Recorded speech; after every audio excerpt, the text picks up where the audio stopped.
नमस्कार, आओ मिलकर सीखे चैनल पर आपका हार्दिक स्वागत है। इस वीडियो में मैं लेकर आया हूं कक्षा 6 नागरिक शास्त्र की दैनिक और वार्षिक पाठ योजना, जिसमें प्रकरण लिया है भेदभाव, अर्थ, प्रभाव एवं संघर्ष। इसमें शिक्षण बिंदु है भेदभाव का अर्थ, भेदभाव के कारण और भेदभाव का सामना करना। तो चलिए शुरू करते हैं। प्रेजेंट बाय आओ मिलकर सीखें।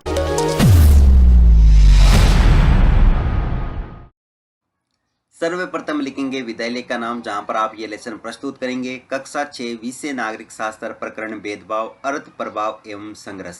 यहाँ पर दिनांक, कालांश और समयावधि 30 मिनट। फिर टेबल ड्रॉ करके एक तरफ लिखेंगे शिक्षण उद्देश्य, दूसरी तरफ अपेक्षित व्यवहारगत परिवर्तन। शिक्षण उद्देश्य में पहला लिखेंगे ज्ञानात्मक। इसमें लिखना है विद्यार्थी भेदभाव का अर्थ, प्रभाव एवं संघर्ष का प्रत्यास्मरण कर सकेंगे। विद्यार्थी भेदभाव का अर्थ, प्रभाव एवं संघर्ष का प्रत्याभिज्ञान कर सकेंगे। अवबोधात्मक, विद्यार्थी भेदभाव का अर्थ, प्रभाव एवं संघर्ष से संबंधित तथ्यों में अंतर स्पष्ट कर सकेंगे। विद्यार्थी भेदभाव का अर्थ, प्रभाव एवं संघर्ष का वर्गीकरण कर सकेंगे। ज्ञानोपयोग, विद्यार्थी भेदभाव का अर्थ, प्रभाव एवं संघर्ष से सीखे गए ज्ञान का अपने दैनिक जीवन में आवश्यकता अनुसार उपयोग कर सकेंगे। विद्यार्थी भेदभाव का अर्थ, प्रभाव एवं संघर्ष से संबंधित तथ्यों का विश्लेषण कर सकेंगे। फिर है कौशल, जिसमें लिखेंगे विद्यार्थी भेदभाव का अर्थ, प्रभाव एवं संघर्ष से संबंधित तथ्यों को समझने की कुशलता का विकास कर सकेंगे। विद्यार्थी भेदभाव का अर्थ, प्रभाव एवं संघर्ष से संबंधित तथ्यों को सूचीबद्ध करके सारणी तैयार कर सकेंगे। अभिरुचि, विद्यार्थी भेदभाव का अर्थ, प्रभाव एवं संघर्ष का अध्ययन करने में रुचि ले सकेंगे। विद्यार्थी भेदभाव का अर्थ, प्रभाव एवं संघर्ष से संबंधित घटनाओं पर आपसी वार्तालाप करने में रुचि पैदा कर सकेंगे।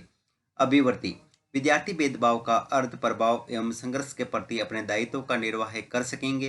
विद्यार्थी भेदभाव का अर्थ, प्रभाव एवं संघर्ष के प्रति सकारात्मक दृष्टिकोण की भावना का विकास कर सकेंगे। शिक्षण सहायक सामग्री, लपेट फलक, श्यामपट्ट, चौक, डस्टर, संकेतक एवं समस्त कक्षा उपयोगी शिक्षण सहायक सामग्री। पूर्व ज्ञान, विद्यार्थी भेदभाव के बारे में सामान्य जानकारी रखते हैं। फिर है प्रस्तावना प्रश्न, जिसमें टेबल ड्रॉ करके लिखेंगे छात्राध्यापक क्रियाएं, दूसरी तरफ विद्यार्थी क्रियाएं।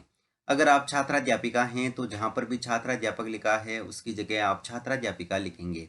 इसमें फर्स्ट क्वेश्चन, बिना जांचे परखे किसी बात के संबंध में धारणा बना लेना क्या कहलाता है? पूर्वाग्रह। पूर्वाग्रह जब पूरे समाज का हिस्सा बन जाता है तो इसे क्या कहते हैं? रूढ़ छवि।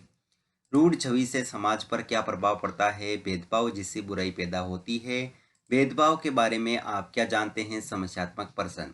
उद्देश्य कथन में लिखेंगे आज हम भेदभाव के बारे में विस्तार पूर्वक अध्ययन करेंगे।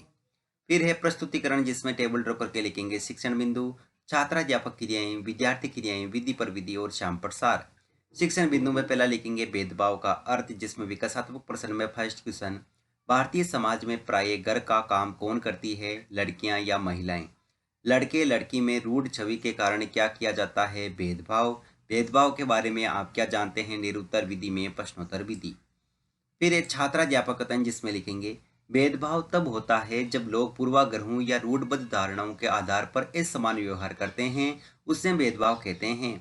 अगर आप किन्हीं लोगों को गतिविधियों में भाग लेने से रोकते हैं, किसी खास नौकरी को करने से रोकते हैं या किसी मोहल्ले में नहीं रहने देते, एक ही कुएं या हैंडपंप से पानी नहीं लेने देते और दूसरों द्वारा इस्तेमाल किए जा रहे कप या गिलास को चाय नहीं पीने देते, तो इसका मतलब है कि आप उनके साथ भेदभाव कर रहे हैं। जब इन धारणाओं के आधार पर व्यवहार किया जाता है तो उसे भेदभावपूर्ण व्यवहार कहा जाता है। यहाँ विद्यार्थी क्रिया में विद्यार्थी ध्यानपूर्वक सुनेंगे तथा मुख्य बिंदुओं को अपनी अभ्यास पुस्तिका में लिखेंगे। विधि में वाक्यान विधि और श्यामपट्ट सार में जब लोग पूर्वाग्रह या रूढ़बद्ध धारणाओं के आधार पर असमान व्यवहार करते हैं तो उसे भेदभाव कहते हैं। फिर है बोध प्रश्न, इसमें फर्स्ट क्वेश्चन, भेदभावपूर्ण व्यवहार का प्रमुख कारण क्या है? पूर्वाग्रह एवं रूढ़बद्ध धारणा। भेदभाव के आधार पर हम दूसरों से कैसा व्यवहार करते हैं? असमान व्यवहार। विधि में प्रश्नोत्तर विधि। फिर अगला शिक्षण बिंदु है भेदभाव के कारण, जिसमें विकासात्मक प्रश्न में फर्स्ट क्वेश्चन, लड़कियों की तुलना में किसे श्रेष्ठ माना जाता है? लड़कों को। लड़के और लड़कियां में अंतर करना क्या कहलाता है? भेदभाव। भेदभाव के कारणों के बारे में आप क्या जानते हैं? निरुत्तर विधि में प्रश्नोत्तर विधि। फिर एक छात्राध्यापक कथन, जिसमें लिखेंगे भेदभाव कई कारणों से हो सकता है, जैसे लोगों का धर्म अलग होना, यह विविधता का एक पहलू है, पर यह भेदभाव का कारण भी बन सकता है।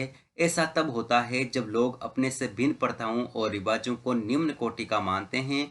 कुछ लोगों को विविधता और असमानता पर आधारित दोनों ही तरह के भेदभाव का सामना करना पड़ता है। एक तो इसका कारण है कि वे उस समुदाय के सदस्य हैं जिनकी संस्कृति को मूल्यवान नहीं माना जाता, और यदि वे गरीब है और उसके पास अपनी ज़रूरतों को पूरा करने के साधन नहीं हैं, तो इस आधार पर भी भेदभाव किया जाता है।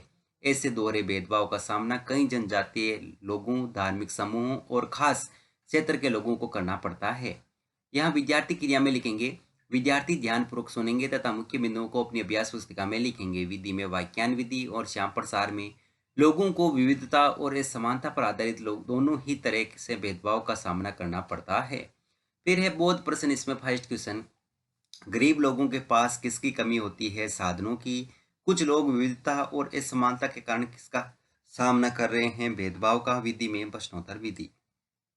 अगला शिक्षण बिंदु है भेदभाव का सामना या संघर्ष करना, जिसमें विकासात्मक प्रश्न में फर्स्ट क्वेश्चन, परिवार किसकी सबसे छोटी इकाई है? समाज की। समाज के कई समूह किसके कारण उपेक्षित हो रहे हैं? भेदभाव के कारण। भेदभाव का सामना किस प्रकार किया जाना चाहिए? निरुत्तर विधि में प्रश्नोत्तर विधि। फिर है छात्राध्यापक कथन, जिसमें लिखेंगे भेदभाव का सबसे महत्वपूर्ण हिस्सा जाति व्यवस्था का है। जाति व्यवस्था में कुछ लोगों के समूह को सीढ़ी के तले में रखा गया, उनको अछूत और अयोग्य कहा गया है। जाति प्रथा के नियम एकदम निश्चित है। इन अछूतों को दिए गए काम के अलावा और कोई काम करने की इजाजत नहीं थी। जैसे कुछ समूह को सिर्फ कचरा उठाने और मरे हुए जानवरों को गांव से हटाने की इजाजत थी। उन्हें ऊंची जाति के लोगों के घर में घुसने, गांव के कुएं से पानी लेने और यहाँ तक कि मंदिर में घुसने की इजाजत नहीं थी। उनके बच्चे दूसरी जाति के बच्चों के साथ स्कूल में बैठ नहीं सकते थे। इस तरह ऊंची जाति के लोगों को जो अधिकार हासिल था, उससे उन्होंने तथाकथित अछूतों को वंचित रखा। यहाँ विद्यार्थी क्रिया में विद्यार्थी ध्यानपूर्वक सुनेंगे। विधि में वाक्यान विधि और श्याम प्रसार में जाति व्यवस्था में लोगों के समूह को सीढ़ी के तले में रखा गया, उनको अछूत और अयोग्य कहा गया है। फिर है बोध प्रश्न। इसमें फर्स्ट क्वेश्चन, अछूत जाति के लोगों को किसके घरों में घुसने की इजाजत नहीं थी? ऊंची जाति के लोगों के। भेदभाव का सबसे महत्वपूर्ण हिस्सा किनका है? जाति व्यवस्था का। और यहाँ पर विधि में प्रश्नोत्तर विधि। फिर अंत में है मूल्यांकन प्रश्न। तो इसमें फर्स्ट क्वेश्चन, निम्न में विविधता का पहलू है धर्म, अछूत, जाति व्यवस्था कोई भी नहीं। जाति प्रथा के नियम एकदम होते हैं, निश्चित या अनिश्चित।